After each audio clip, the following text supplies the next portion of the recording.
grand dialogue. Sigika Foba.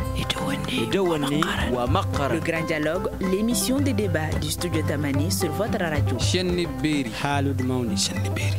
Foba. Le grand dialogue. Biennale artistique et culturelle, qu'est-ce qui doit évoluer dans l'organisation? C'est le thème du grand dialogue d'aujourd'hui. La prochaine édition de la Biennale artistique et culturelle se tiendra du 6 au 16 juillet 2023 à Mopti. 19 régions administratives et le district de Bamako prendront part à ces rendez-vous culturels. L'objectif est de renforcer le vivre ensemble et la cohésion sociale dans le pays. La dernière édition remonte à 2017. Des acteurs culturels estiment néanmoins qu'il faudrait repenser l'organisation de cette manifestation. On en discute dans ce grand dialogue avec Kardigué Laïko Traoré, homme de culture. Bonsoir, comment vous allez? Je vais très bien. Papa Sidi Maïga est avec nous, il est également homme de culture. Comment vous allez, monsieur Maïga? Au téléphone, nous avons Adaman Traoré, directeur régional de la culture de la région de Mopti. Monsieur Traoré, vous êtes à l'écoute? Je suis Mariam Koulibaly et bienvenue dans ce grand dialogue. Le grand dialogue. La première question, nous allons l'adresser à M. Maïga, M. Papa Sidi Maïga. Quel est le lien entre l'histoire de la Biennale et celle de l'indépendance du Mali? Est-ce que ces histoires ont des liens particuliers?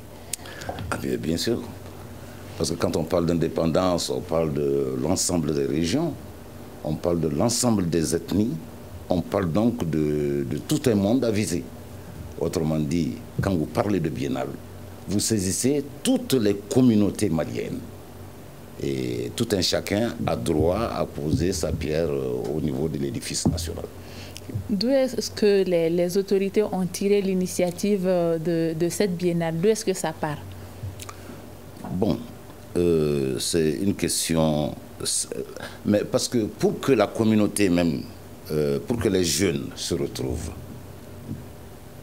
il faudrait bien que ce soit autour d'une rencontre. Et comment provoquer cette rencontre? Les jeunes peuvent se retrouver, par exemple, au niveau des arts comme au niveau du sport. Et je crois que l'idée est venue, il faut le dire, du premier président Modibo Keïta à son temps. Et certainement que M. Laïko sera d'accord avec moi. C'est depuis à son temps, à ce moment-là, que les jeunes ont été regroupés. Et ce regroupement-là a prévalu par la suite. Et à chaque fois, à travers les régions, les jeunes se retrouvent pour venir finaliser à Bamako. Alors, M. Kardigué Laïko Traoré, qu'avez-vous ajouté sur les propos de M. Maïga? La Biennale artistique et culturelle, on se disait que ça partait des semaines régionales, des regroupements des jeunes dans différentes régions. Comment l'histoire, vous pouvez nous donner un peu l'histoire de cette Biennale? Oui, vous l'avez dit au départ, ça a commencé par les semaines de la jeunesse. Mais les semaines de la jeunesse au Mali se sont inspirées de la quinzaine artistique et culturelle de la Guinée. À l'époque, Sékou Touré lui-même il le disait, le Mali et la Guinée sont les deux poumons d'un même corps. Voilà, donc, et dans ce sens-là, le président Modibo Keïta est parti en visite officielle à Conakry, en Guinée, et il a coïncidé avec la quinzaine artistique et culturelle de la Guinée. Et je crois qu'il s'est entendu avec son frère Sékou Touré, qui d'ailleurs disait que le Mali, comme je l'ai dit, le Mali et la Guinée constituent les deux poumons d'un même corps. Et c'est comme ça qu'effectivement, la semaine de la jeunesse est née. Modibo s'est inspiré effectivement de son ami, de son frère, Sékou Touré. Et la semaine de la jeunesse est née comme ça. Est-ce que l'idée a vite été approuvée par la population? Est-ce que la jeunesse a vite adhéré à l'initiative? Absolument, oui. Absolument. Aujourd'hui, nous regrettons que ça ne puisse pas se faire. Parce que c'était véritablement toute la jeunesse qui était réchauffée, qui avait envie de participer. Et à l'époque, je me rappelle, les gouverneurs de région, quand ils veulent vous calmer, quand ils veulent voter, si tu fais ça, tu n'iras pas à Bamako, tu ne feras pas partie de la semaine. Hein. Oui. Donc, donc il y avait tout ça. Et chaque fois que des acteurs, des danseurs, étaient appelés pour la semaine de la jeunesse, ça s'appelait d'abord comme ça, la semaine de la jeunesse. Quand on ne t'appelait pas, vraiment, tu étais très mal. Tu étais très très mal. Ça veut dire que tu ne connais pas grand-chose, ça veut dire que tu es indiscipliné, c'est parce que c'est ça, il y en a qui connaissaient, mais qui étaient très indisciplinés, donc ils n'y participaient pas. Voilà, donc c'est comme ça que la semaine de la jeunesse est née. La semaine de la jeunesse est née, elle a vécu, je crois, à peu près 4-5 ans comme ça. Et puis après, il y a eu le coup d'état militaire de Moussa Traoré. Et ça a changé de nom. Ça s'est appelé la Biennale. Maintenant, c'est devenu une biennale, ce n'était pas la semaine de la jeunesse, mais c'est devenu la biennale artistique et culturelle. Mais la façon de procéder avait changé. Est-ce que l'organisation avait changé en ce moment? Du temps de Modibo à celui de Moussa Traoré, est-ce qu'il y avait une différence dans l'organisation? Oui, il y avait certainement une différence parce que ce n'était pas la même chose. Chez Modibo, c'était une semaine. La semaine de la jeunesse. Mais sur Moussa Traoré, c'était la biennale artistique et culturelle. Ça veut dire, sur Modibo, c'était tous les ans. Et sur Moussa Traoré, c'était tous les 2 ans. Ça, c'est déjà un changement. Voilà. Et c'est vrai que ça donnait plus de temps de préparation aux gens et aux jeunes, disons, pour obtenir quelque chose de vraiment très bien. Nous allons maintenant à Mopti avec M. Adama Traoré, il est directeur régional de la culture. L'édition de cette année doit se tenir du 6 au 16 juillet dans la région de Mopti. Comment se passe l'organisation à votre niveau? Bonjour, je remercie tout le monde, je remercie les studios Tamani, je remercie également les auditeurs. À Mopti ici, vraiment, nous sommes à pied d'œuvre pour que le pari puisse réussir, c'est-à-dire l'organisation de la Biennale ici à Mopti. On l'a vu parce qu'on l'a demandé depuis 2012, ça devait se tenir à Mopti ici, sous l'impulsion de TATT, mais malheureusement, avec la crise multidimensionnelle qu'a connue notre pays, donc ça n'a pas pu être organisé à Mopti. C'est jusqu'en 2016-2017 qu'il y a eu la Biennale spéciale. Et en tout temps, la population de Mopti réclamait toujours sa Biennale. Je pense que la Biennale vient à point nommé à Mopti et nous sommes à pied d'œuvre pour gagner ces paris de l'organisation et pour gagner aussi la première place du classement général. Ça, c'est très important aussi. Alors, Papa Sidi Maïga, pour avoir longtemps participé à cette biennale depuis le début déjà, vous le disiez, aujourd'hui, est-ce que vous avez constaté des changements dans l'organisation, dans les préparatifs? Déjà, avant, comment ça se passait et aujourd'hui, comment vous voyez l'organisation? Bon, avant, pour préparer la semaine, la biennale du moins, on passait par les semaines locales. Semaine locale, semaine communale, ensuite semaine régionale. Et le tout convergeait finalement vers la biennale. Les numéros choisis au niveau des différentes contrées, par exemple, ou bien des différents sites, tels que, si je prends Songo ou Bourem, le numéro choisi est pris d'office pour être retravaillé et préparer une biennale. C'est comme ça. Donc, on choisit des numéros. Ce n'est pas du but au blanc comme ça qu'on travaillait. C'était mécaniquement fait. Mécaniquement, pour dire, c'est ordonné, quoi. Parce qu'on passe par les brousses, là, la semaine locale, ensuite la semaine dans les communes, ensuite on fait une semaine régionale pour un tri définitif. Voilà, c'est comme ça qu'on procédait. Mais actuellement, je me demande si c'est le même canevas, parce que il y a eu Biennale il n'y a pas longtemps. Mais j'ai compris que pour moi, ça n'a pas été préparé. Vous m'excuserez l'expression. Pour moi, les numéros sont en train de descendre. Nous sommes en dessous des numéros. Parce qu'à l'époque, quand Gao jouait, par exemple, une pièce de théâtre, même au vieux Bamako avait des problèmes.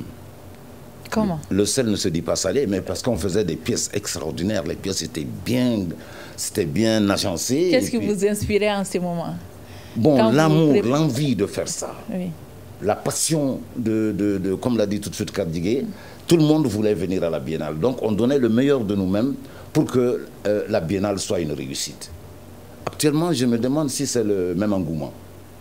Mais de 78 jusqu'en 90-92, où j'ai suivi un peu les camarades, on ne nous a pas donné un franc pour les préparatifs de la Biennale. Je ne me rappelle pas avoir pris 5 francs avec le directeur de la jeunesse comme frais de Biennale. Comment ça s'organisait? On le faisait gratuitement. Gratuitement. C'est notre pays, on est en congé, je suis enseignant, on me met à la disposition de ma région. Et ma région fait de moi ce qu'elle veut. Elle me donne à manger, elle me donne à boire et on est dans le travail. Ce sentiment, d'où est-ce que vous les tirez?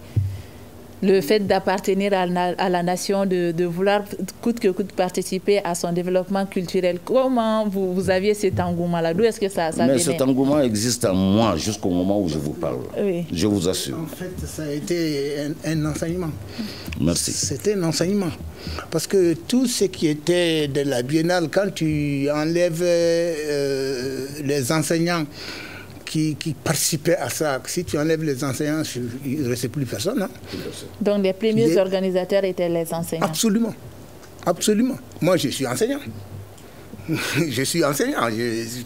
Mais quand on ne te faisait pas participer à la Biennale, donc tu gardes une dent contre celui qui était chargé de choisir les gens, hein, parce que ça veut dire que tu ne vaux pas grand-chose.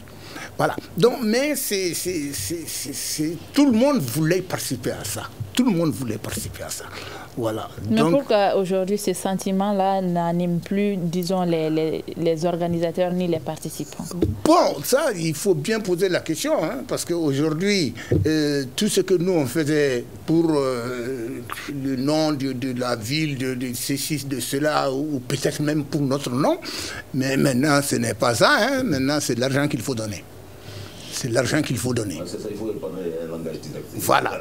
Non, moi, je n'ai rien à cacher. Maintenant, c'est l'argent qu'ils veulent, la plupart. Parce que si certains vont dire les jeunes, mais les jeunes s'inspirent d'autres pas jeunes. Et aujourd'hui, les jeunes, les pas jeunes, si tu appelles quelqu'un pour participer à la Biennale aujourd'hui, si tu ne lui donnes pas de sous, mais il va te dire, mais tu me prends pour un imbécile ou quoi. Mais nous, quand on ne nous faisait pas participer, c'est en ce moment qu'on se prenait pour des imbéciles. Oui. Alors, M. Adama Traoré, est-ce que vous rejoignez un peu l'idée de vos co-débatteurs, du fait qu'il y a un manque d'engouement aujourd'hui vis-à-vis de cette manifestation culturelle? Et effectivement, ce qu'ils ont dit, c'est exactement, je partage leur avis. Parce qu'aujourd'hui, pour cette année même, la Biennale, il faut voir que c'est en phase unique. Ça, c'est difficile. Donc, je me demande si on peut avoir des résultats escomptés comme auparavant, à leur temps-là. Parce qu'une Biennale en phase unique, vraiment, c'est difficile. Et puis, nous sommes au mois d'avril. Au mois de juillet, là, le temps est tellement restreint que ce n'est pas facile. Donc, ce qu'ils ont dit aussi, la contrainte majeure de l'organisation de la Biennale cette année, actuellement, c'est la mobilisation des ressources financières, c'est l'argent. Parce que si tu ne donnes pas l'argent aux artistes sélectionnés, même aux encadreurs, c'est des problèmes.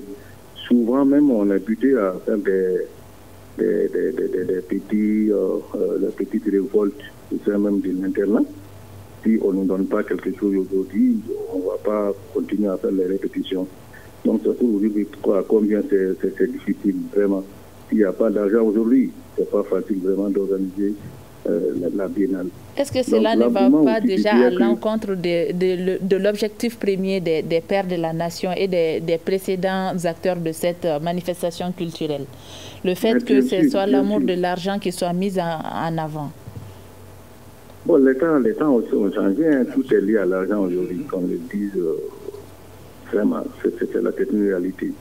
Tout est lié à l'argent aujourd'hui, même 10 ans auparavant, et maintenant, ce n'est pas la même chose. Je dirais que la Biennale est devenue une identité nationale, pour rejoindre un peu mes prédécesseurs, parce que si on parle de la Biennale aujourd'hui, tous les Maliens du nord au sud vont se sentir vraiment appartenir à cette nation. Donc c'est une identité nationale. tout le monde connaît la biennale. Donc là, vraiment, il faudrait changer un peu de mentalité et pour qu'on puisse vraiment aller dans le patriotisme, pour que ça soit bien organisé et pour que ça puisse rejoindre un peu l'esprit, n'est-ce pas, de ceux qui ont créé cette activité majeure pour le développement culturel de notre pays. Alors, M. Kardjigué Laïko Traoré l'a dit, les premiers intervenants, c'était déjà les enseignants. Aujourd'hui, qui sont les acteurs de cette biennale? Est-ce que les enseignants qui, avant, intervenaient dans l'organisation, dans les préparatifs, sont assez impliqués maintenant? Oui, bon, c'est assez timidement, parce que moi, je me rappelle en 2010, à Picasso, on avait beaucoup d'enseignants, surtout au niveau de la pièce. On avait à peu près 5-6 enseignants.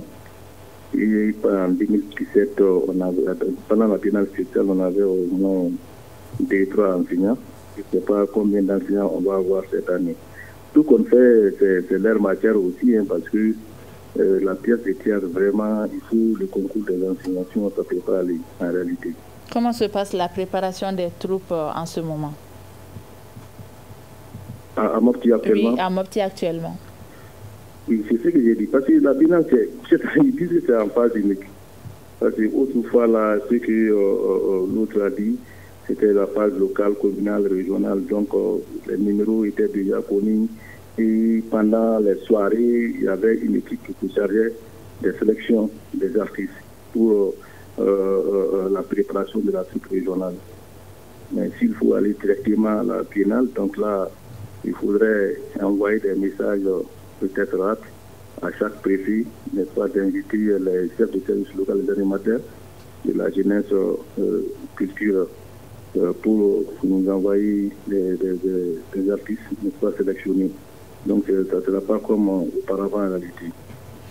Alors, M. Papa Sidi Maïga, vous êtes homme de culture. Aujourd'hui, est-ce qu'on peut dire que cette biennale a eu un impact sur les organisateurs, sur les acteurs qui y participaient et sur le Mali tout entier? Mais bien sûr. Bien sûr. Parce que dès qu'il y a regroupement, je vais revenir sur l'expression. Je vais tout simplement dire, quand il y a un regroupement, c'est déjà beaucoup. Un regroupement signifie que des gens se sont détachés de quelque part pour se retrouver. Et si on se retrouve, ça ne peut être que quelque chose de bien.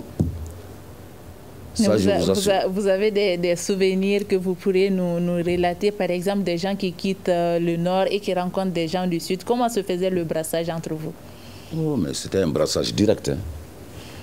C'était tellement direct. Je vais vous dire, hein, moi je l'aurais rencontré, il est venu de Gao, moi je suis venu de Caille, on se dit, oh, tu es là, c'est comme ça. Non, c'est dans les blagues, on s'insultait comme ça, on s'insultait comme ça. Hein. C'était automatique. Mais oui, et puis on était contents, de se retrouver. C'est comme ça. Aujourd'hui, moi je quitte Bamako, je vais à Gao, mais j'aurai un logeur. On va crier, c'est sûr. J'aurai un logeur. Je vais à Tombouctou, c'est la même chose.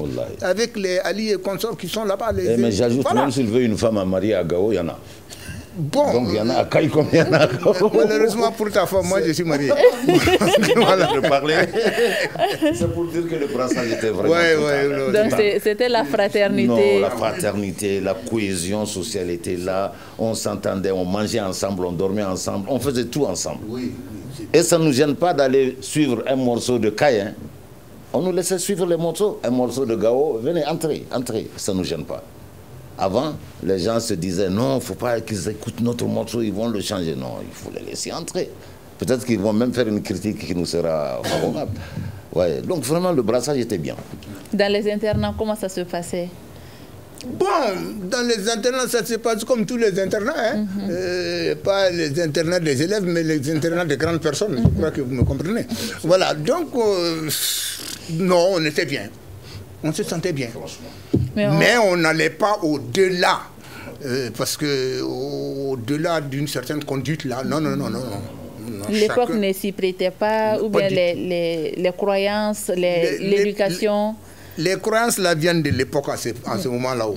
Voilà, donc en ce moment, non, tu peux, il y a une fille qui est à son internat là-bas, vous êtes là, mais tu peux tomber amoureux de la fille, il n'y a pas de problème. On a vu beaucoup de cas comme ça, hein. Après ils se sont mariés. On a vu beaucoup de cas comme ça. Voilà, mais ce n'était pas... la mauvaise conduite, ce n'était pas la mauvaise conduite, c'était véritablement le cœur ouvert. C'était le cœur ouvert. Mais on entend souvent dire qu'il y a certains parents qui ne voulaient pas que leurs enfants y participent. Beaucoup de préjugés et entouraient cette manifestation. Qu'est-ce que vous en pensez? Est-ce que c'était la réalité? Vous qui vivez en direct la chose, est-ce que c'était les parents à l'époque avaient raison de dire je ne voulais pas que ma fille participe, elle va échapper à mon contrôle? Est-ce que c'était le cas? Oui, ça peut arriver. Oui. Non, c'était le cas. Non, il ne faut pas louvoyer, quoi. Oui. Moi j'ai dit, je suis à l'internat, vous êtes à l'internat avec moi, on bavarde, on prend le thé ensemble, mais il y a quelque part quelque chose qui va naître. Qu'on veuille ou qu'on ne veuille pas.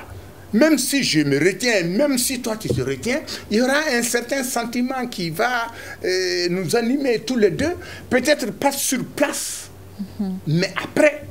Ça peut... Il y a beaucoup de gens de Caille qui ont marié des filles de Gao, il y a des canards sauvages comme celui-là. Ils ont épousé des filles de Caille. Hein. C'est comme ça aussi. C'est ça aussi. C'est ça le brassage. Voilà. Le brassage ne s'arrête pas seulement à se prendre les uns les autres dans les bras. Le brassage doit aller un peu plus loin.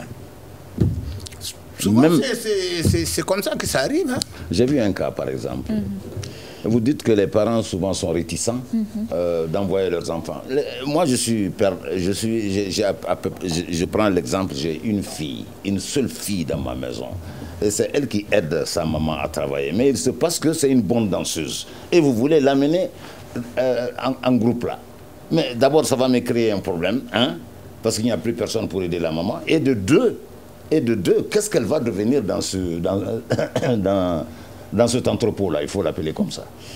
Donc il y avait une inquiétude. Même dans l'armée, nos parents, au début, ils étaient réticents pour envoyer les enfants. Nos grands-pères, là, ils avaient peur. Parce que dès que ton enfant part dans l'armée, c'est fini, tu n'as plus le contrôle sur lui. Et ces parents-là n'ont plus le droit de regard sur leurs enfants avec la biennale, c'est ça. Hein? Donc tout le monde se confie à Dieu. Mais il faut les mettre à l'aise pour leur dire que c'est le bon Dieu qui nous guide et c'est le bon Dieu qui guide tout le monde. Si ces enfants-là ne sortent pas pour défendre les couleurs de leur pays, qui va le faire à leur place? Personne. Alors, monsieur, oui, allez-y. Oui, non, moi, je vais juste parler du cas. Moi, je ne peux pas aller à Gao aujourd'hui et que je n'ai pas un logeur. Si je vais à Gao, à la place du car, là, je trouverai quelqu'un qui sera mon logeur. Et c'est au-delà de ça. Moi, j'ai des amis à Gao, quand je les vois, c'est comme ça qu'on s'appelait. Mais ce n'était pas méchant, ce n'était pas en profondeur. C'était juste l'expression de l'amour et de l'entente qu'il y a entre nous. Voyez. Donc, c'était une partie de notre culture en ce moment-là. Parce que les gens pensent que les injures, c'est très mauvais. Mais quand vous injurez quelqu'un là, et qu'il vous rende la monnaie là, mais c'est déjà un lien qui est créé. Moi, j'ai beaucoup d'amis Ali comme sort qui sont de Gao là. Quand on se voit, hey, tu es venu quand? Mais je vais le dire, toi, moi, je suis venu hier. Ça passait entre nous. C'était une forme de senangounia que l'on créait entre nous. Voilà. Donc, ça faisait que ça marchait bien. Ça marchait bien. Alors, monsieur Adaman Traoré, vous êtes le directeur régional de la culture de la région de Mopti. Est-ce que vous faites face à ces réticences-là aujourd'hui des parents à envoyer leurs enfants participer à cette biennale, ou bien vous pensez que les mentalités ont évolué d'hier à aujourd'hui? Oui, effectivement, il y a toujours des parents qui sont réticents parce qu'ils ont des préjugés sur la biennale. Mais ce que moi, j'allais dire, je dirais que chacun va avec son éducation à l'internat, que ce soit la biennale ou pas.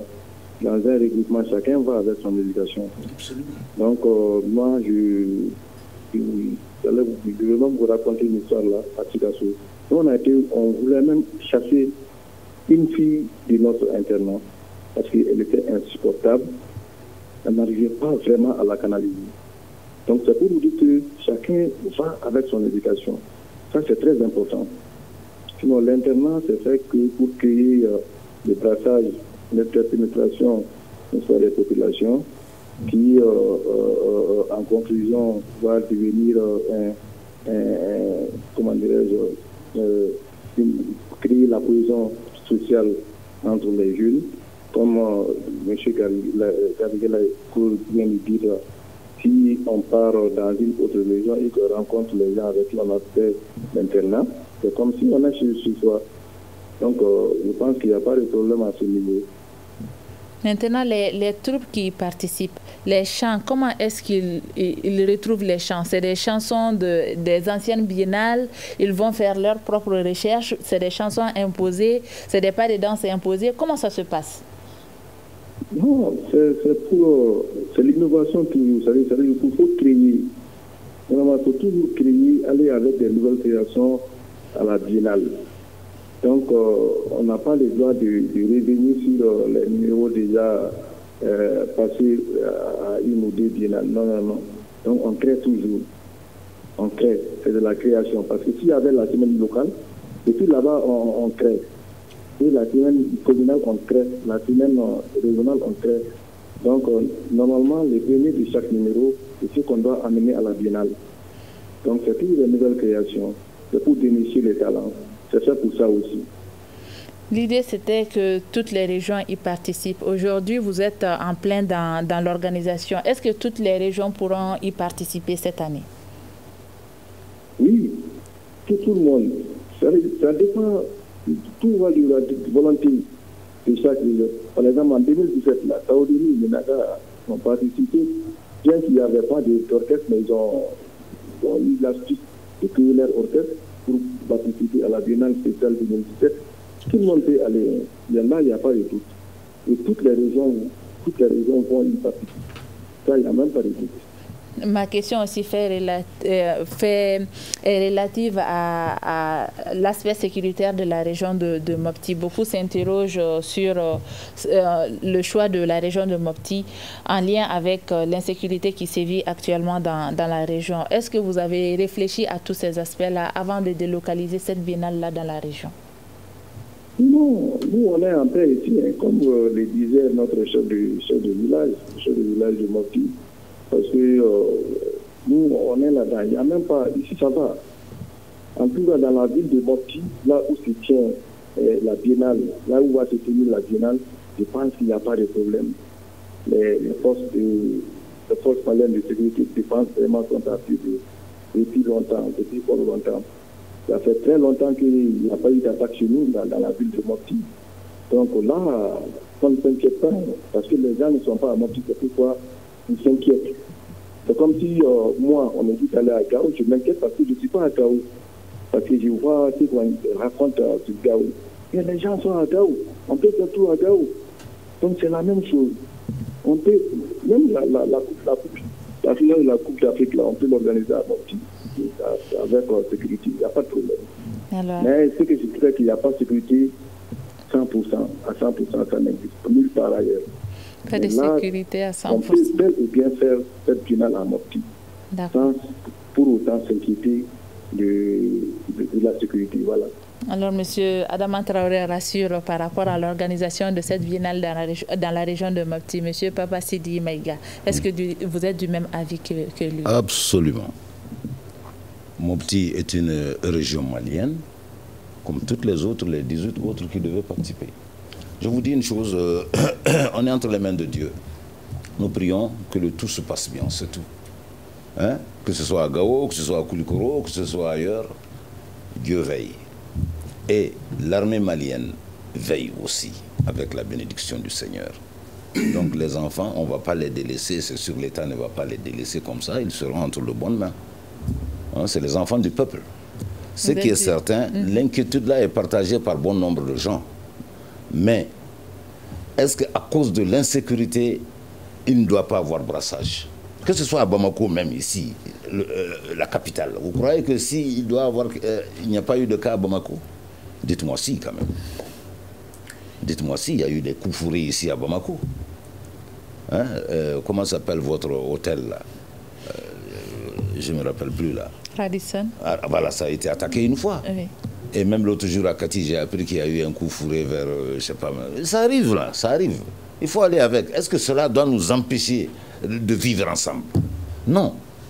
Alors, bravo Mopti, bravo pour moi, je dirais bravo pour la Biennale à Mopti. Oui, le choix de Mopti est judicieux, M. Traoré. Oui, parce que ces attaques-là, il y a eu lieu, elles ont eu lieu à un certain moment où il y avait la Biennale à Mopti. Hein. Il ne faut pas que les gens oublient que la Biennale s'est faite à Mopti. La Biennale a eu une édition à Mopti, mais la sécurité n'était pas 100%. Elle n'était pas 100%. Mais les gens ont dit, peut-être ça va aider à lutter contre l'insécurité. Et ça a aidé en ce moment vraiment à lutter contre l'insécurité. Les gens oublient très facilement certaines choses, quoi. C'était à l'époque, mon vieux,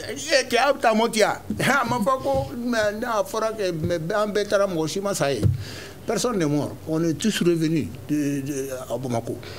Et puis, moi, je ne sais pas, hein, peut-être les gens vont dire que je vais extrapoler les choses, mais je dis, si chacun de nous doit mourir à Mopti, pour le bonheur de Mopti, pourquoi on ne le ferait pas? Il y en a qui sont morts, qui ne sont pas partis à Mopti, mais qui sont morts pour ce Mali-là. Il y en a qui sont morts pour ce Mali-là. Mais il faut que nous aussi, nous soyons prêts à mourir pour le Mali-là. C'est là que les autres vont craindre les choses. C'est en ce moment que les autres vont craindre les choses. Mais quand les autres se disent que nous craignons cette situation, nous, mais ça veut dire qu'on s'offre à ces gens. Voilà. Moi, c'est comme ça que je pense. C'est comme ça que je pense. Monsieur Maïga, quelles ont été, selon vous, les contributions de la Biennale dans l'histoire de la culture malienne? Dans l'histoire de la culture malienne, c'est une vaste question. Hein. Oui, très vaste question. Oui.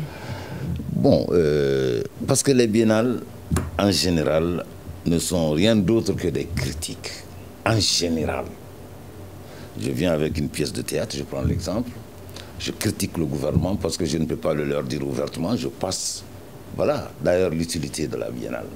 Une pièce de théâtre dans laquelle on critique le gouvernement, une pièce de théâtre dans laquelle on a vu des choses, et ces choses-là sont répertoriées et avancées sur la scène. Les gens le comprennent, là, ils ne sont pas bêtes, ils comprennent ce qui se passe. À travers les chœurs, à travers les solos de chant, à travers les pièces de théâtre, les gens retiennent beaucoup de choses. C'est donc que c'est pour aider les gens à réfléchir, à partager nos sentiments, que cette biennale-là doit exister. Nous amenons toujours des problèmes pour un changement meilleur. C'est ça. Monsieur Kardjiguel Laïko Traoré, est-ce que vous avez senti vraiment cet impact-là, le fait que vous dénonciez les maux de la nation sur les plateaux lors de vos prestations pendant ces biennales-là? Est-ce que vous avez constaté des changements au niveau des autorités, de la population et même sur la vie des citoyens? Oui, non, les changements se font sentir parce que les autorités même que nous critiquons, je mets entre griffes, savent la direction de nos mots. Ils connaissent la direction de nos mots. Et c'est certain, peut-être que nous-mêmes, nous ne rendons pas compte, du changement qu'ils vont opérer, mais c'est certain que des changements ont été opérés. Voilà. Qu'est-ce que vous dénoncez en ce moment, par exemple? Bon, on dénonçait par exemple le non-intérêt des responsables. Les responsables n'ont pas beaucoup d'intérêt pour la chose en ce moment. Nous, on critiquait ça. Ils sont négligents. Voilà. Je prends un exemple. Dans une pièce de théâtre de Gao, on a crié, c'est le roi qui parle. En ces termes, je dis. Et on a été jusqu'à critiquer de manière acerbe le gouvernement. Tu te rappelles, Gatigué? Non, je ne me rappelle pas. Je ne me rappelle pas, mais c'est sûr et certain. C'est la pièce de 86 de Gao. Ah oui. Avec Oui. Mais cela n'a pas eu de conséquences. L'État a pris les dispositions. Mahammar, mon neveu, devait venir à la réunion. Il n'est pas revenu, je fais un petit briefing. Et le roi a dit, ah tiens, Mahammar ne sera pas à la réunion d'aujourd'hui. La révolte couvre et les peuples rebelles des collines menacent nos frontières. Alors, le roi a tranché que Mahammar sache qu'il apprenne ceci, qu'il apprenne cela. Oui, c'est des directives qu'on donne à l'État. Critiquer et dire que déjà, on est dans une emprise totale avec les choses. C'est un exemple. Alors, M. Adama Traoré, est-ce que les textes aujourd'hui sont autant engagés? Les textes sont autant engagés. Vos co-débatteurs viennent de dire qu'ils dénonçaient à travers ces compétitions les maux de la nation. Oui. Effectivement, c'est fait pour ça. C'est fait pour dénoncer les faits et dénoncer la malgouvernance, l'injustice, et tous les maux de la société pour que les autorités aussi sachent. Parce que c'est un espace de dialogue, c'est un espace d'information et c'est un espace aussi de bravoure. Parce que là aussi, il ne faut pas oublier les gens qui ont fait des actes de bravoure, n'est-ce pas, dans l'histoire du Mali, même les fonctionnaires qui ont fait des actes de bravoure. Donc là, il faut pas les chanter. Ce n'est pas dénoncer seulement, mais aussi galvaniser certaines personnes vraiment qui se sont montrées par leur acte de bravoure. Là aussi, c'est très important. Alors, M. Papacidi Maïga, dans vos différentes interventions, vous avez eu à dire que l'organisation de cette biennale d'avant aujourd'hui, il y a eu beaucoup de changements. Qu'est-ce qu'il faudrait aujourd'hui pour que les jeunes puissent être motivés, se galvaniser comme vous les faisiez avant, avoir la même fougue qu'avant? Bon, ça c'est un peu difficile, hein? Parce qu'aujourd'hui, le nœud de la chose, c'est l'argent. M. Gardiguet l'a dit tout de suite. Avant, nous, on le faisait sans demander quoi que ce soit. Mais c'était quoi la récompense ultime pour vous?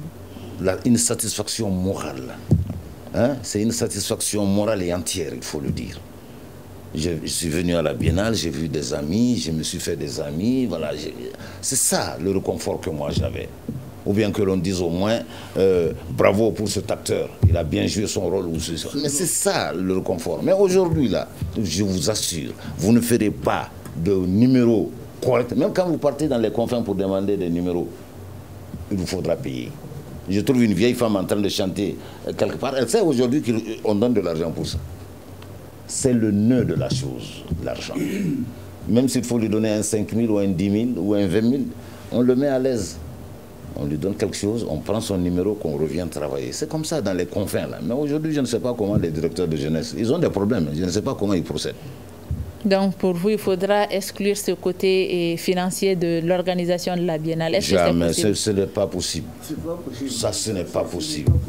Les temps ont changé. Hein? Ah, les temps ont changé. Les temps ont changé. Donc, pour vous, ce n'est plus possible de revenir au temps d'avant? Non, ça n'est pas possible. Mais qu'est-ce qu'il faut faire alors? Il faut faire pour avec. redorer l'image de cette biennale-là. Il faut faire avec. Redorer l'image, il faut trouver les moyens de redorer la redorance. C'est ça. C'est ça, moi j'ai dit. Hein. C'est ça. Hein. Parce que aujourd'hui, je ne sais pas, moi, nous étions. Je vais vous donner un exemple. Nous, quand j'étais à Caille, à la préparation de la biennale artistique et culturelle, nous avons eu de mailles à partir avec le gouverneur de la région à l'époque, qu'on aimait bien, c'était le général Amara Jafara. Et lui, il participait tellement à la chose qu'il y a des moments où il prenait la place de l'acteur. Tellement il a participé. Il était le gouverneur de la région, s'il te plaît, il était général, hein, mais il y participait. Il y participait au point que un moment, il y a eu un choc entre lui et nous. Et bon, lui, il s'est dit, bon, puisque vous faites le petit malin, c'est comme ça qu'il va dire, il va prendre des jeunes de l'INA pour faire ça. Bon, mais malheureusement, ça n'a pas marché. La troupe régionale de Caille, 0. Bon, et à la proclamation des résultats, oui. Nous avons écrit sur notre porte, dans telle région première, nous on était dans la région de Caille, telle région deuxième, telle région, et on a posé la question, et la région de Caille. On a posé une question sur la chambre, la porte de notre maison à Badla, au lycée de Badlavou. On a posé la question et on a répondu en bas sur le bureau du gouverneur. mais vous voyez bien un gouverneur général de son État qui lit ça sur ses papiers, il dit ah bon, c'est ça, mais on verra, on ira à Caille, je vais vous mettre dans un grand sac que je vais tourner. Quand je vais lâcher le sac, vous serez éparpillés aux 4 coins de ma région. Et c'est comme ça qu'il a fait, hein. C'est comme ça qu'il a fait. Tous mutés. Non, on a été tous mutés. Tous, on a été mutés de Caille. Donc la troupe disloquée. Bon, même si elle n'a pas disloqué, elle n'est pas disloquée, elle ne posait pas beaucoup de membres quand même. Voilà. Oui. Petit motus. Oui, le débat, il reste juste 5 minutes. 5 minutes, oui. Je prends 1 minute, tout juste là. Prenez un ensemble instrumental. L'ensemble instrumental est constitué de gens, de différents instrumentistes. On est d'accord? Bon, prenez le violoniste, etc. Tous ces gens-là, il faut les mettre à l'aise d'un moment à l'autre. C'est-à-dire, quel que soit le moment, ils te demanderont du tabac, ils te demanderont ceci, ils te demanderont cela. Sans oublier le thé, l'éternel thé qui doit couler. Il faut bien de l'argent, donc, pour ça. Ils vous diront, à la maison, ils n'ont pas mangé. Hier, il faudrait que le directeur se décarcasse pour trouver les fonds. Je vous assure que la biennale, là, c'est un problème d'argent. Pour mettre tes acteurs à l'aise et pour qu'ils soient vraiment... Parce que c'est ça la condition, là. Il faut qu'ils soient à l'aise pour se donner. Alors, M. Adaman Traoré, vous êtes le directeur régional de la culture de Mopti. Est-ce qu'aujourd'hui, on peut dire qu'il y a assez de moyens mobilisés pour la réussite de cette biennale? Bon, de toutes les façons, ce qu'ils ont dit, quand même, si on injecte, on a dit que le Conseil des ministres, on a mobilisé 1,5 milliard. Donc, si c'est 1,5 milliard sont mobilisés, je pense qu'avec ça, et l'appui des ressortissants de chaque région, je pense que ça peut s'organiser mieux. Oui. Est-ce qu'il y aura des prix pour les gagnants? Parce qu'on a entendu dire sur ce plateau qu'avant, il y avait la satisfaction morale et personnelle, c'était l'ultime récompense. Est-ce que pour les prestataires de maintenant, il faut payer un cachet ou bien il faudrait payer des prix? Ou bien comment ça se passe pour les récompenser? Oui, c'est les prix. Il y a premier, deuxième, troisième pour chaque numéro. Et les prix varient de numéro à numéro, de discipline à discipline, quoi. Donc c'est un montant qui leur est versé. Hein? Ils sont rémunérés en fonction de leurs prestations, ou bien c'est un montant qui leur est versé après leur sacre? Non, c'est-à-dire quand on fait un budget dans lequel on dirait un intéressement est donné à chaque acteur, à chaque participant. C'est des sommes forfaitaires, ça peut varier de 50 à 100 000 pour toute la biennale, y compris l'internat. Et l'État aussi, au niveau de la phase finale, aussi donne de l'intéressement à chaque participant. Et le directeur régional, le directeur de groupe et puis les autres sélectionnés. Donc tout le monde a quelque chose. L'État aussi donne ça. Ça a commencé depuis, je pense, un peu longtemps. En plus de ça, il y a les prix pour chaque place. Si c'est la première place pour le niveau de chant, deuxième place, troisième place, il y a des prix. Ça aussi, ça varie je pense, de 500 000 à 1,5 million. Voilà. Alors, c'est la fin de ce grand dialogue. Le thème était Biennale artistique et culturelle. Qu'est-ce qui doit évoluer dans l'organisation? Nos invités étaient Kardjigué Laïko Traoré, homme de culture, Papa Sidi Maïga, homme de culture également, et Adaman Traoré, directeur régional de la culture de Mopti. Je suis Mariam Koulibaly, j'ai eu le plaisir de vous présenter cette émission. Il a été coordonné par Mamadou Touré. À la technique, il y avait Adjaratou Traoré et Mamadou Ouattara. Merci à vous de l'avoir suivi et à demain.